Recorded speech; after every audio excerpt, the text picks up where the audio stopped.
Multiplication होती है वो वहीं पर जीवन भर रहता है और ये आपकी बॉडी के अदर पार्ट्स के अंदर नहीं पहुंचता है और बहुत ही कम डैमेज करता है और इसको इजीली ट्रीट किया जा सकता है। But what will happen with the malignant tumour, ये जो मैलिग्नेंट ट्यूमर है यहाँ पे आपको नाम से ही समझ आ रहा होगा, मैलिग्नेंट मतलब होता है समथिंग विच इज फाटल, जो कि बहुत ज़्यादा खतरनाक हो, ठीक है, उसे आप मैलिग्नेंट के नाम से जानते हैं। तो ये जो मैलिग्नेंट ट्यूमर जो होता है इसमें जो सेल्स होती हैं ये आपकी एक जगह रुकती नहीं है, एक जगह रुकती नहीं है, ठीक है, रैपिडली खुद को ग्रो करती हैं, ठीक है, और भी हिस्से पे जाके पहुंच जाती हैं, ठीक है, जहाँ पे नॉर्मल टिश्यूज होते हैं वहाँ पर भी चली जाएंगी, जिससे नॉर्मल टिश्यू जो अपना फूड कंज्यूम कर रहा है उसको भी वो अच्छे से कंज्यूम नहीं करने देंगी। और मैलिग्नेंट ट्यूमर की सेल्स को हम नॉर्मल सेल्स नहीं कहते, this is your neoplastic cell या इनको ट्यूमर सेल्स के नाम से जानते हैं। तो क्वेश्चन जरूर पूछा जा सकता है कि नियोप्लास्टिक सेल और ट्यूमर सेल्स बेसिकली क्या है, तो आप दोनों ही सेम चीज़ हैं, बट ये मैलिग्नेंट ट्यूमर्स की सेल्स को स्पेशली कहा गया है। मेराइन ट्यूमर की सेल्स को हम लोग नियोप्लास्टिक या ट्यूमर सेल्स के नाम से नहीं जानते क्योंकि ये एक ही जगह पे कन्फाइंड रहती हैं। सिंपल ना।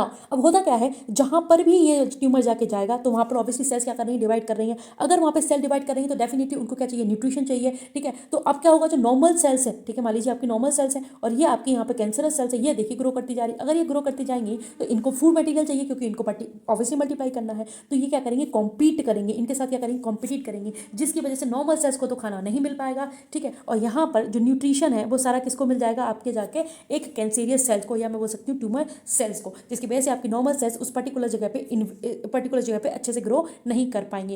And one more thing I want to add in to this property is called, एक प्रॉपर्टी मुझे बतानी है जिस called the metastasis. So what is the meaning of metastasis, जो आपकी मैलिग्नेंट ट्यूमर होता है उसका हर जगह ट्रैवल करना, ठीक है, किसी एक जगह पे कन्फर्ड नहीं रहना, यही आपकी मेटास्टैटिस होती है। And this is the most fear property of the malignant tumour, यही सबसे ज़्यादा खतरनाक आपकी प्रॉपर्टी है किसी भी एक मैलिग्नेंट ट्यूमर के बारे में। थोड़ी सी और डील करते हैं, कॉजेस ऑफ कैंसर। किसी भी व्यक्ति को अगर कैंसर हो रहा है तो व्हाट आर द रीजंस, किस रीजन की वजह से किसको कैंसर हो सकता है, तो बहुत सिंपल सा, ऑब्वियसली उसकी जो नॉर्मल सेल्स है अब वो नॉर्मल सेल नहीं रही है, अब वो कैंसरियस सेल्स बन गई हैं या नियोप्लास्टिक सेल बन गई हैं। Cancerous cell, neoplastic cell both are the same thing, ठीक। तो इसका मतलब ये है कि कौन कौन से रीजन की वजह से आपको कैंसर हो सकता है। तो पहला रीजन हो सकता है कोई भी फिजिकल, दूसरा हो सकता है केमिकल, तीसरा हो सकता है बायोलॉजिकल एजेंट, तीन हो सकते हैं पीसीबी, ठीक। तो first one is the physical, second is the chemical, third one is the biological. So basically ऐसी चीजें जिनकी वजह से, ऐसे एजेंट जिनकी वजह से आपको कैंसर होता है, these agents are also called as a carcinogens. इसको क्या कहते हैं, कार्सिनोजेंस कहते हैं। कैसे कहते हैं, कार्सिनोजेंस कहते हैं। अब आपको मैं बता दूं कि आपके जो एक्सरे